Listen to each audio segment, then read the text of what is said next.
और इस वक्त शुरुआत कर रहे हैं एक बड़ी अहम खबर के साथ। श्रीनगर में एक बार फिर सुरक्षा बलों को निशाना बनाया गया है और सुरक्षा बलों पर आतंकी हमला हुआ है। श्रीनगर में नाका पार्टी पर आतंकियों की फायरिंग की गई है। सुरक्षा बलों की नाका पार्टी पर आतंकियों ने फायरिंग की है। हमले में एक जवान और एक आम कश्मीरी घायल हुआ है। ये जानकारी सामने आ रही है। आर्टिकल 370 हटाए जाने के बाद जिस तरह से डीडीसी इलेक्शन कराए जा रहे हैं जम्मू कश्मीर में, ये बात कहीं ना कहीं आतंकियों और पाकिस्तान में बैठे उनके आकाओं को हजम नहीं हो रही है और इसके लिए हर मुमकिन कोशिश की जा रही है कि किसी तरह से जम्मू कश्मीर में हालात को खराब किया जा सके। और अब श्रीनगर में सुरक्षा बलों की टीम को निशाना बनाया गया है। क्या हुआ है? महराज दुबे हमारे संवाददाता इस वक्त श्रीनगर से मौजूद है हमारे साथ। महराज, जरा बताएं विस्तार से क्या खबर है?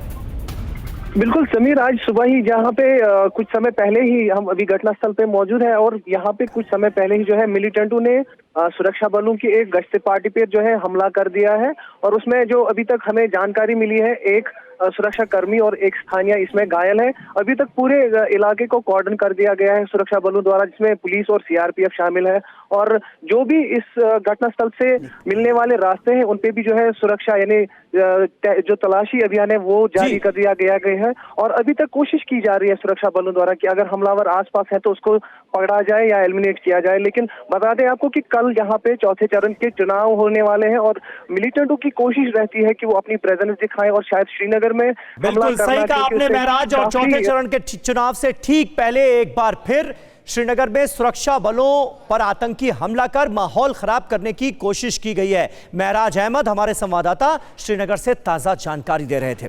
और किसान आंदोलन पर केंद्रीय कृषि राज्य मंत्री कैलाश चौधरी का बयान आज सामने आया है। TV9 भारतवर्ष से एक्सक्लूसिव बातचीत में कैलाश चौधरी ने कहा कि विपक्ष किसानों को भड़का रहा है।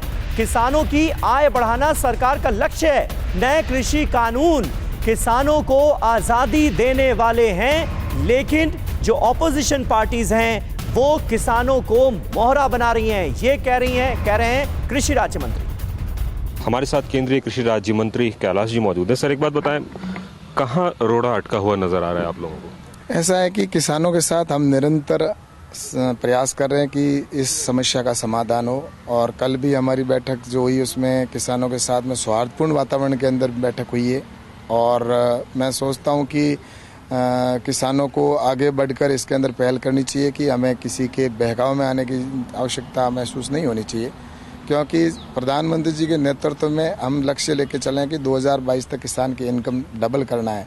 तो इसके लिए किसानों को आज़ादी देने वाले ये बिल हैं। किसान अब अपने उत्पादन को देश के किसी भी कोने में बेच सकता है और कॉन्ट्रैक्ट फार्मिंग के माध्यम से भी वो किसान फसल बोने से पहले अपनी फसल को बेच पाए, इसका इंश्योर भी उसको हो जाएगा कि कौन सी रेट में वो बिकेगी। तो ऐसे महत्वपूर्ण बिल हैं। निश्चित रूप से मैं सोचता हूँ कि आने वाले समय के अंदर इसका समाधान निकलेगा। बंगाल हो, पटना हो या फिर महाराष्ट्र हो, सब जगह से एक तरफ से सरकार को घेरने की तैयारी है किसान मुद्दे के मामले में। तो आपको लग रहा है कि ये किसानों की बात कम राजनीति ज्यादा हो रही है? कौन भड़का रहा है इनको? मैंने कहा ना, इसमें विपक्ष की ये भूमिका महत्वपूर्ण है। आज किसान को मोहरा बनाया जा रहा है।